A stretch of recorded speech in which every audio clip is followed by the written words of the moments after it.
Selamat pagi. Selamat pagi. Ini beneran pagi kalau ini ya. Selamat bergabung di kelas pemuda-pemudi. Minggu keberapa, Pak? Jadi ngahuleng gitu ya. Minggu keempat sekarang kita dengan judul apa yang dikatakan Allah pasti terjadi. Tapi sebelum kita memulai kelas kita, mari kita berdoa dipimpin oleh Ibu Vijay. Baiklah, mari kita bersatu hati dalam doa. Kami mengucap syukur Tuhan Yesus untuk kesempatan pagi hari ini. Kembali kami boleh bersama-sama belajar firman Tuhan. Kami kembali lagi mempelajari satu tokoh di Alkitab yang menjadi alat Tuhan untuk menggenapi rencana penebusan. Kami mau belajar bagaimana dia berinteraksi juga dengan tokoh yang lain yang pernah kami pelajari di minggu-minggu lalu. Biarlah kiranya Tuhan, pelajaran hari ini boleh menolong kami mengerti apa yang Tuhan inginkan, dan juga boleh menolong murid-murid kami yang menyaksikan video pelajaran ini mengerti apa yang sedang Tuhan bentuk dalam diri mereka. Amin. Kami berdoa supaya Tuhan yang menyertai jalannya pelajaran kami, berikan hikmat supaya kami bisa mengerti, dan juga kerendahan hati untuk mau menerima firman Tuhan dan melaksanakannya. Terima kasih Tuhan Yesus, hanya di dalam nama-Mu kami berdoa dan mengucap syukur. Amin. Amin. Oke, jadi judulnya adalah itu ya. Apa yang dikatakan Allah pasti terjadi. Memang sih kita mengerti lah ya itu ya. Tapi kita mau lihat nih maksudnya dari kenapa yang dipilih judulnya seperti itu. Dari Lukas 1 ayat 39 sampai 45.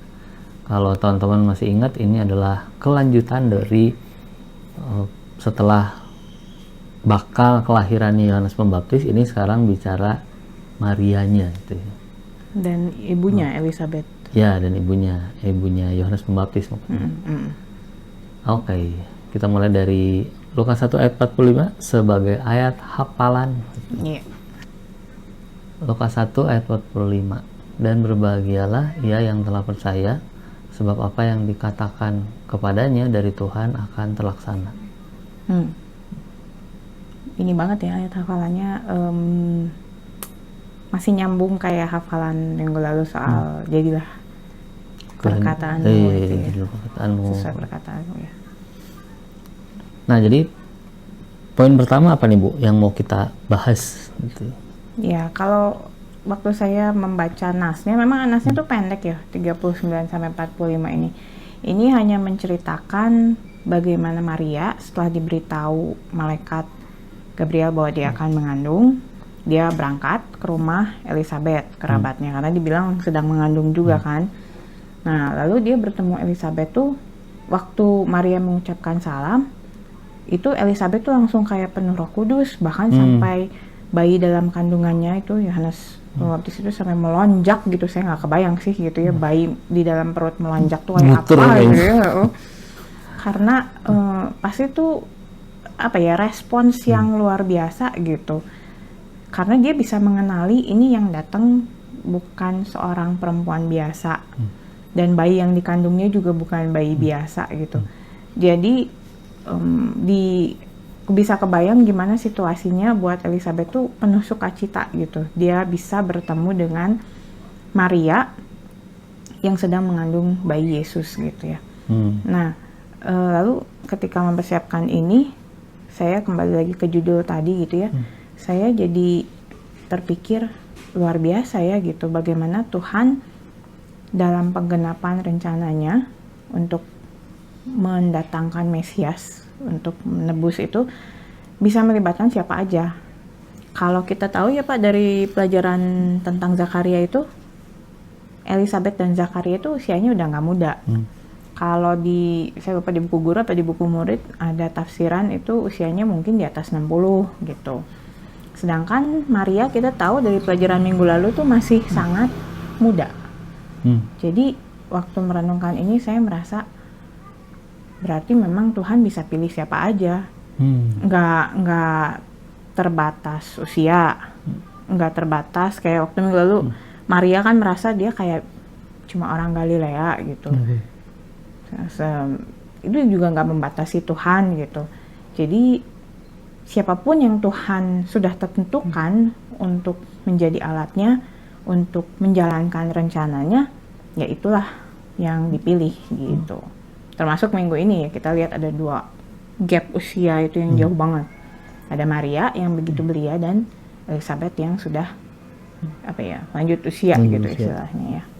Dua-duanya dipakai Tuhan gitu ya. Oke. Jadi memang kalau kita ngelihat para pemuda dan para pemudi tentunya gitu ya, itu kalau mau dipakai Tuhan di masa sekarang pasti ada bagiannya juga gitu ya.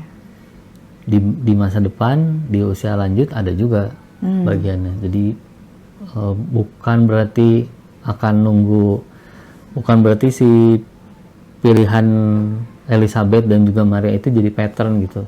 Tapi bahwa pilihan Tuhan pada siapa saja, kapan saja, nah itu patternnya.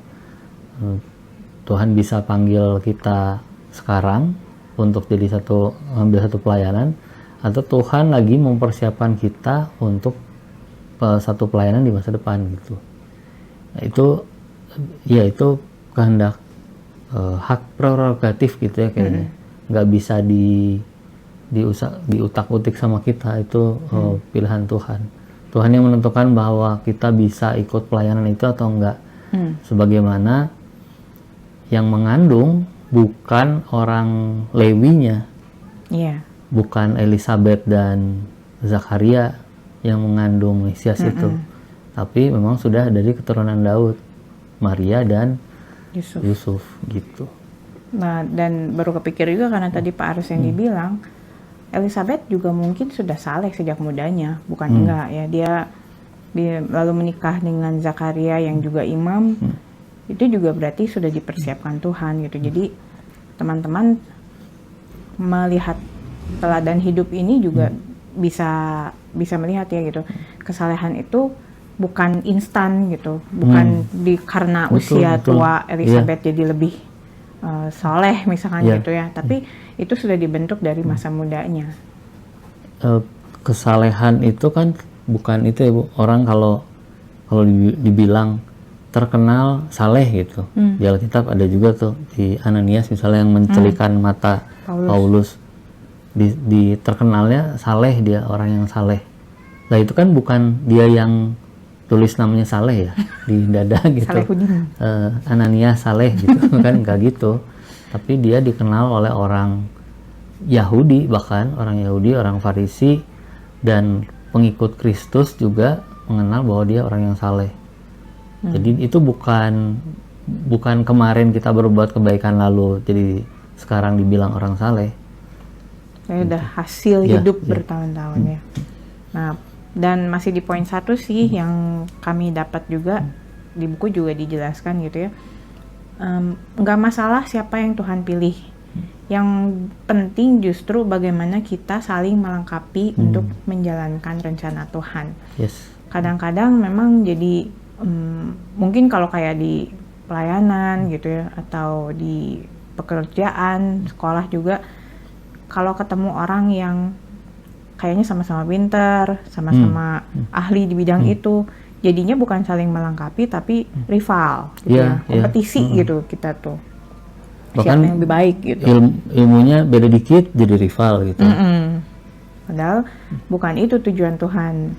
Seperti teladan Maria dan Elizabeth ini, bukan Maria merasa jadi lebih tinggi karena dia mengandung Mesias, atau Elizabeth merasa harusnya saya dong gitu, saya sebagai yang lebih senior gitu ya, tapi bisa melihat teladan gimana Elizabeth menyambut Maria gitu, menghargai ibu dari Tuhannya gitu. Bahkan dia sampai memuji ya, ini kalau dilihat di ayat 42 tuh, Elizabeth bilang, diberkatilah engkau di antara semua perempuan dan diberkatilah buah rahimmu gitu.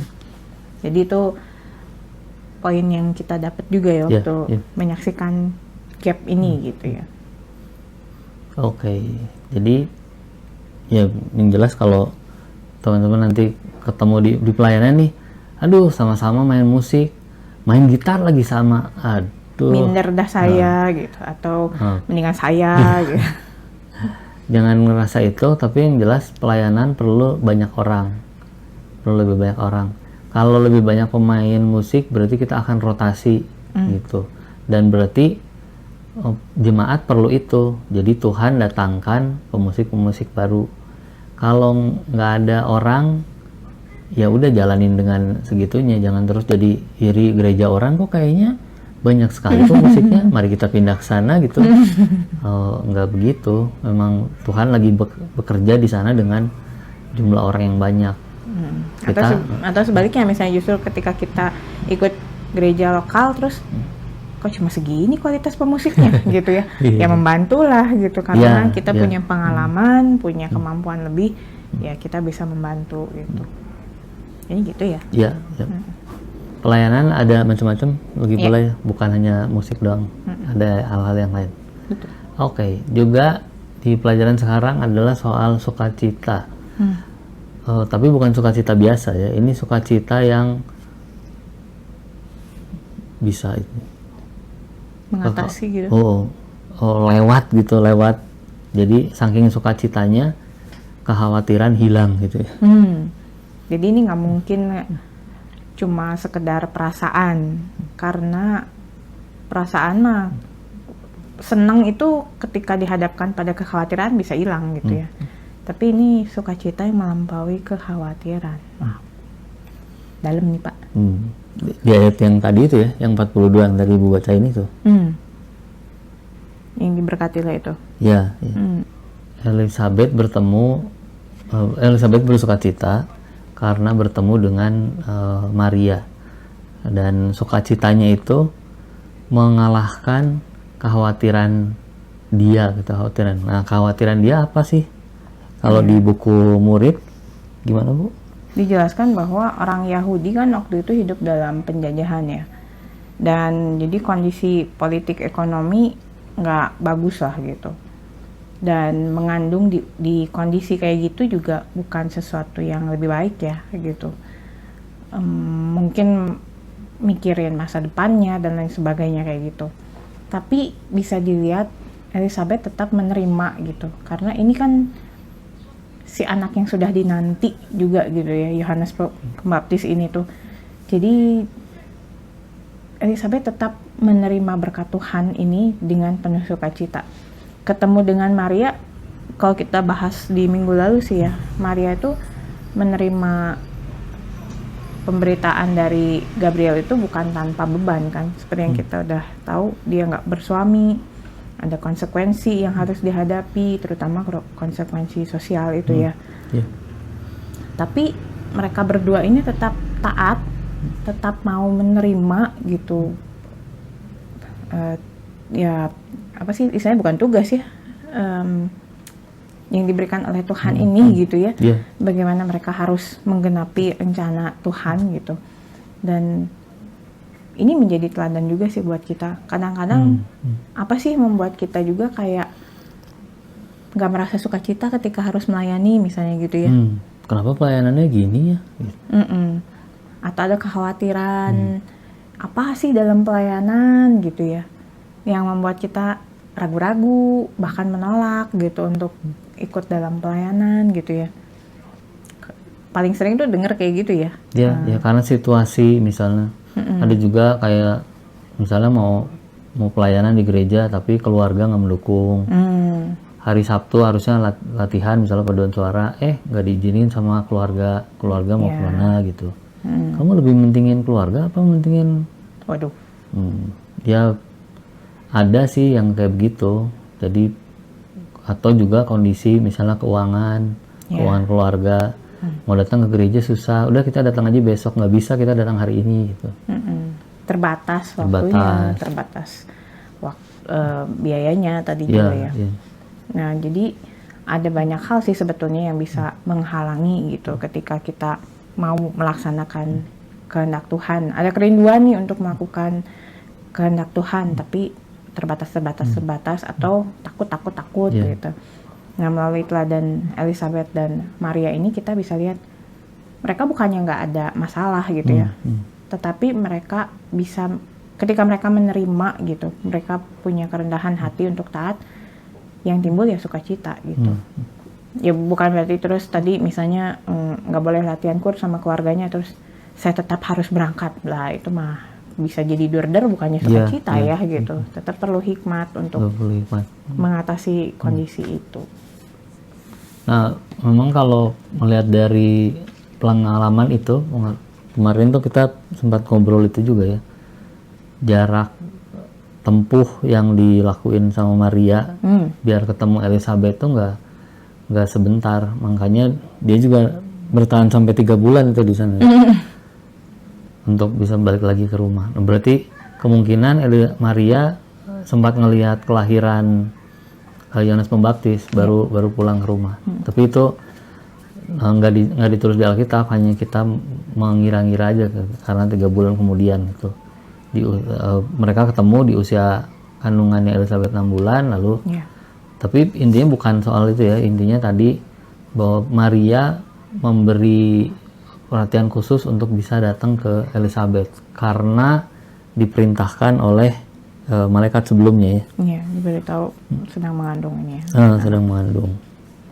Kalau teman-teman tahu itu di buku juga dibilang jarak dari Nazaret tempat tinggal. Iya, jarak dari Nazaret ke Yudea tempat tinggal Elizabeth itu ternyata 60 km dan berjalan.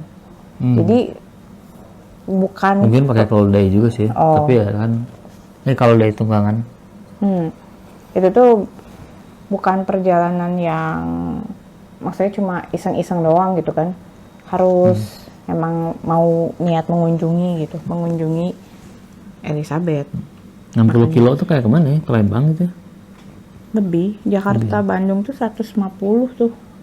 Berarti setengahnya, anggap ke Bogor kali ya. Nah gitu ya mungkin. Jadi kalau kesana terus sehari doang ya memang sih tak mungkin gitu ya. Jadi dan memang ada tradisi katanya, kalau di buku juga dijelaskan kalau ada kerabat yang mau lahiran tuh kayak ditemenin gitu. Mungkin membantu juga kali ya, kalau ada yang diperlukan. Jadi Maria ke rumah Elizabeth itu selain karena tradisi keluarga, tapi ya memang menjumpai orang yang sama-sama dipilih Tuhan untuk menggenapi rencananya.